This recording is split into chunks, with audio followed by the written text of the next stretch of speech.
ಬಿಡು ಮುಷ್ಕರ ನೀನು ಬೇಡ ಪುಟ್ಟ, ಎಲ್ಲ ಮಾಡಬೇಡ ಪುಟ್ಟ, ಬಿಟ್ಬಿಡಮ್ಮ ಪ್ಲೀಸ್. ಗಿಡ ಹಾಕು ಸಾಕು ಮುಷ್ಕರ.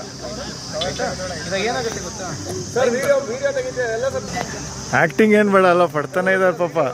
ಇವಾಗ ಬರಲಿಲ್ಲ ಅಂದರೆ ಕಲ್ತ್ಕೊಬೇಕು. ಹಾಸ್ಟೆಲ್ ಕೊಡ್ಸೋಂಗಿದ್ರೆ ಕಲ್ತ್ಕೊಂತೀವಪ್ಪ. ಹಾಸ್ಟೆಲ್ ಗೊತ್ತಿಲ್ಲ, ಆಮೇಲೆ ಉಪ್ಪಿಟ್ಟಂತೂ ಇದ್ರೆ ಇದೆ ಬಂದ್ಬಿಡಿ.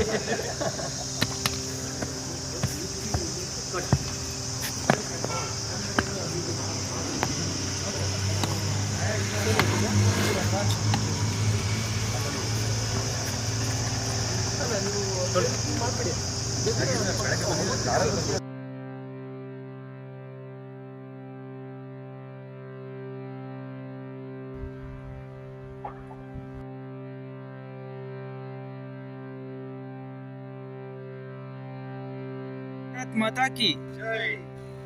बोलो भारत माता की जय। बोलो भारत माता की जय।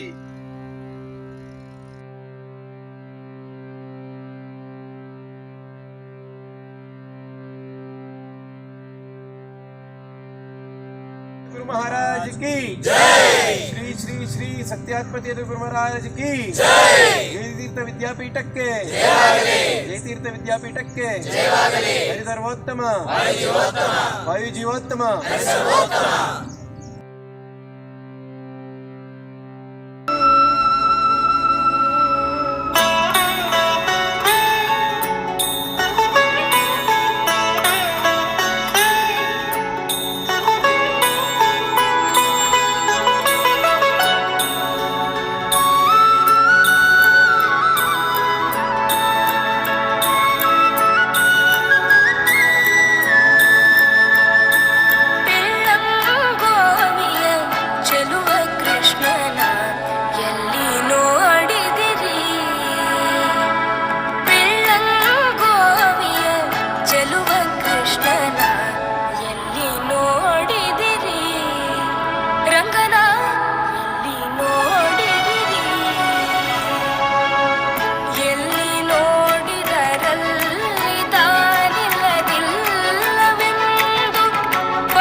चतुर्जनहारिं सज्जनपालक जय देवेश जय विश्वेशा जय पुरुषोत्तम नित्य विभोदा गुरुवरान्तकका विभवमुखसुरः जय राम श्रीराम जय राम जय जय राम श्रीराम जय राम जय जय राम श्रीराम जय राम जय जय राम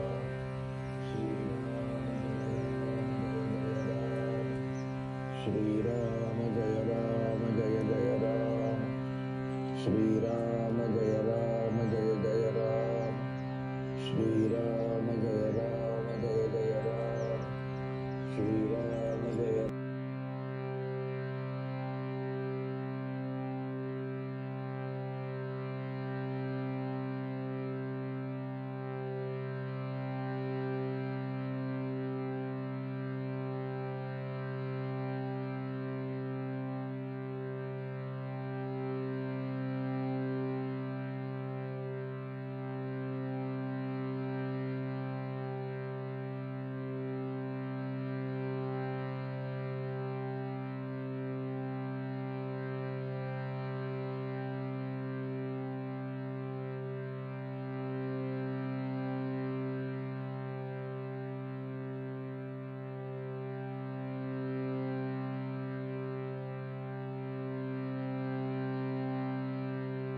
पादाय नमः ओम वेदवेद्याय नमः ओम दयानिधये नमः ओम सर्वतीर्थात्मकाय नमः ओम सर्वग्रहरूपिणे नमः ओम परात्पराय नमः ओम असंख्यो नमः ओम गोप्त्रे नमः ओम वृषभाक्षाय नमः ओम वृषप्रियाय नमः ओम अनिवर्तिने नमः ओम निवृत्तात्मने नमः ओम संक्षेप्त्रे नमः ओम क्षेमकृते नमः ओम शिवाय नमः ओम श्रीवत्सवक्षसे नमः ओम श्रीवासाय नमः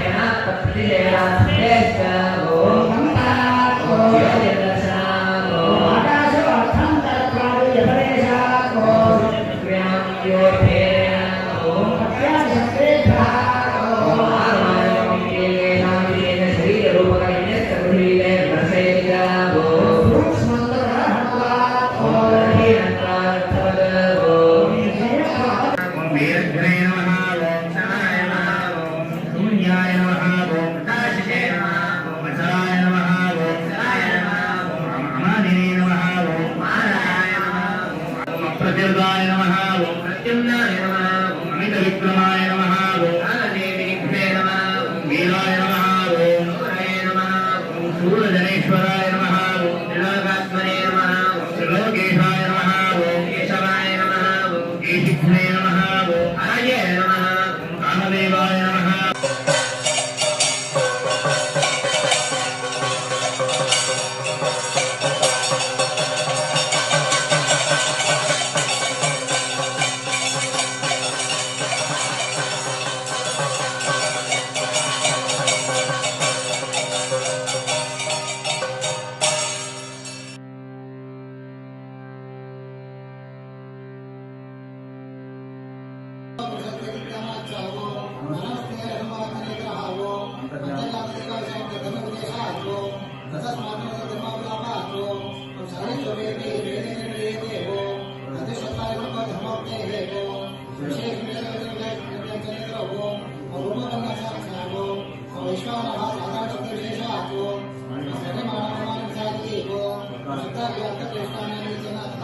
ದಳ ತೆಗೆದಿದ್ರು ದೇವರ ಪಾದವನ್ನು ಮುಟ್ಟಿದ್ರು.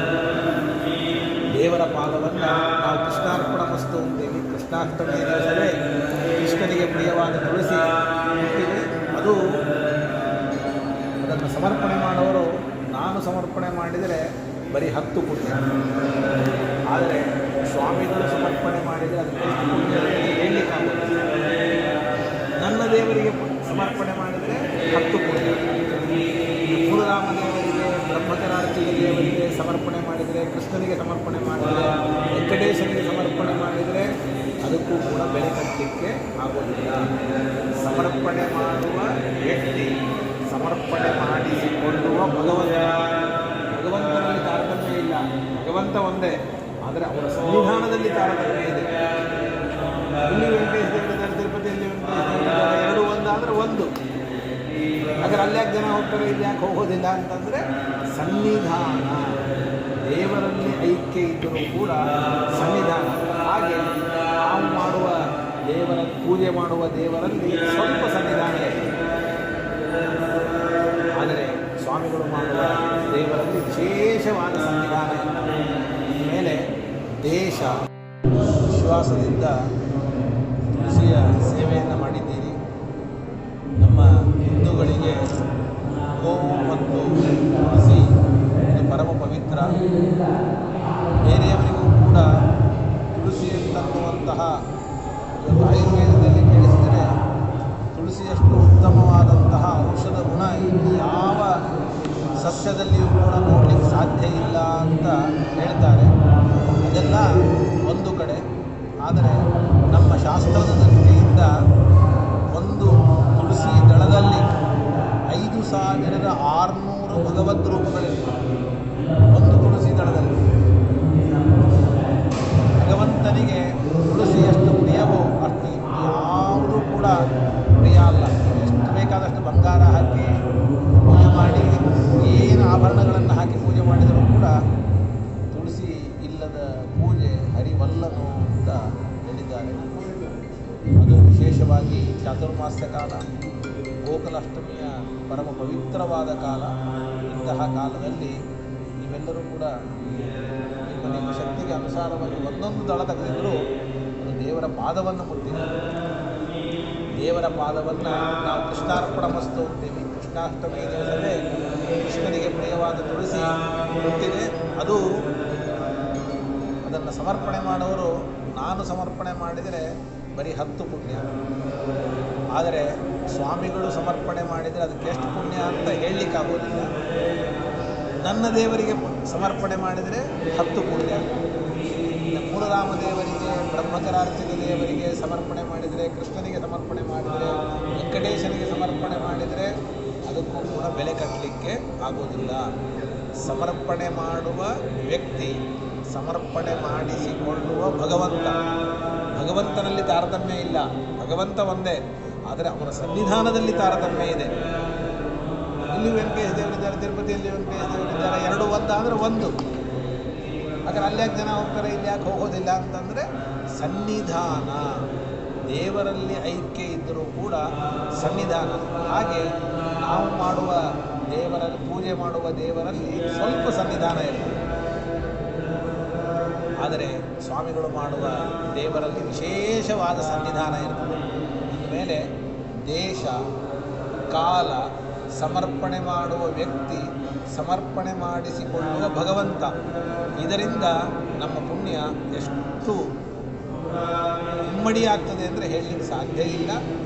ಆ ನಿಟ್ಟಿನಲ್ಲಿ ನೀವೆಲ್ಲರೂ ಕೂಡ ಅಂತಹ ಪುಣ್ಯಕ್ಕೆ ಭಾಗಿಗಳಾಗಿದ್ದೀರಿ ಅಂತ ಹೇಳಲಿಕ್ಕೆ ನನಗೆ ತುಂಬ ಸಂತೋಷ ಆಗ್ತಾ ಇದೆ. ಅಂತಹ ಬಿಸಿಲಿನಲ್ಲಿಯೂ ಕೂಡ ಅಷ್ಟು ಕೂಡ ನೀವು ಸ್ವಯಂ ಸೇವಕರಾಗಿ ಬಂದು ಈ ಸೇವೆಯನ್ನು ಮಾಡಿದ್ದೀರಿ. ಇದರಿಂದ ನಿಮಗೂ, ನಿಮ್ಮ ಪರಿವಾರದವರಿಗೂ, ಮಕ್ಕಳಿಗೂ, ಎಲ್ಲರಿಗೂ ಕೂಡ ವಿಶೇಷವಾಗಿ ಭಗವಂತ ಆಯುಷ್ಯು, ಆರೋಗ್ಯ, ಸಂಪತ್ತು, ವಿದ್ಯೆ, ಬುದ್ಧಿ, ಶಾಂತಿ, ನೆಮ್ಮದಿ ಎಲ್ಲವನ್ನೂ ಕೂಡ ಕರುಣಿಸಲಿ ಅಂತ ದೇವರೇ, ಸ್ವಾಮಿಗಳೇ ಪ್ರಾರ್ಥನೆ ಮಾಡಿದ್ದಾರೆ. ನಾನು ಮತ್ತೊಮ್ಮೆ ಪ್ರಾರ್ಥನೆಯನ್ನು ಮಾಡ್ತೇನೆ. ಈ ತರಹ ಕಾರ್ಯಕ್ರಮ ಇದ್ದರೆ ಆ ಕಾರ್ಯಕ್ರಮದಲ್ಲಿ ಮತ್ತೊಮ್ಮೆ ನೀವೆಲ್ಲರೂ ಕೂಡ ಏನಿಂದ ಮೇಲೆ ಹಾಗೆ ಆಗಬೇಕು. ಯಾವಾಗ ನಿಮಗೆ ಅನುಕೂಲ ಇದೆ ಆವಾಗ ನೀವು ಭಾಗಿಯಾಗಿ ಈ ಒಂದು ಸೇವೆಯಲ್ಲಿ ನಿಮ್ಮನ್ನು ತೊಡಗಿಸಿಕೊಳ್ಬೇಕು ಅಂತ ಹೇಳ್ತಾ ಇದ್ದೇನೆ.